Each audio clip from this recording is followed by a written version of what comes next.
రాజ్యమేది లేదు గాని రాణిలాగా చూసుకుంటా కోట కట్టలేను గాని కళ్ళల్లో నిన్నే దాచుకుంటా రాత ఎట్లా రాసి ఉన్నా ఆ మార్చి నీతో రాసుకుంటా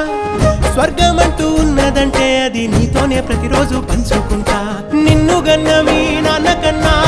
లారు ముద్దుగా సాదుకుంటా నీకు కోపం వస్తే కొంత దూరం ఉంటా నువ్వు గీత గీస్తేనే